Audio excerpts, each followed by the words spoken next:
നൈജീരിയയിലെ ക്രൈസ്തവ യുവതിയായ റോഡ ജഡാവു മതനിന്ന കുറ്റാരോപണത്തിൽ 19 മാസം ജയിലിൽ കഴിഞ്ഞതിനു ശേഷം 2.5 വർഷം നീണ്ട നിയമ പോരാട്ടത്തിനൊടുവിൽ കഴിഞ്ഞ ആഴ്ചയാണ് കുറ്റവിമുക്തിയായത്. പരീക്ഷ പാസ്സാകുവാൻ സഹായിച്ചതിന് ഈശോയോട് നന്ദി പറഞ്ഞുകൊണ്ടുള്ള ഒരു സന്ദേശം സമൂഹ മാധ്യമത്തിൽ പോസ്റ്റ് ചെയ്തതിന്റെ പേരിൽ നൈജീരിയയിലെ സൊക്കോട്ടോ സംസ്ഥാനത്തിലെ ദെബോറ ഇമ്മാനുവൽ എന്ന ക്രിസ്ത്യൻ കോളേജ് വിദ്യാർത്ഥിനിയെ രോഷാകുലരായ അക്രമികൾ കല്ലെറിഞ്ഞു കൊലപ്പെടുത്തി.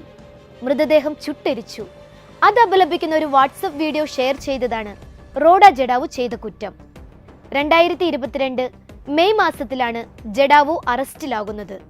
മതനിന്ദ, പൊതുശല്യം തുടങ്ങിയ കുറ്റങ്ങൾ ചുമത്തി 5 വർഷത്തെ തടവ് ശിക്ഷയാണ് 5 മക്കളുടെ അമ്മയായ റോഡ ജഡാവുവിന് നൈജീരിയൻ കോടതി വിധിച്ചത്. ഇത് നൈജീരിയയിലെ മതവികാരം ഉണർത്തുകയും വലിയ പ്രതിഷേധങ്ങൾക്കും കലാപത്തിനും വഴിവെക്കുകയും ചെയ്തു.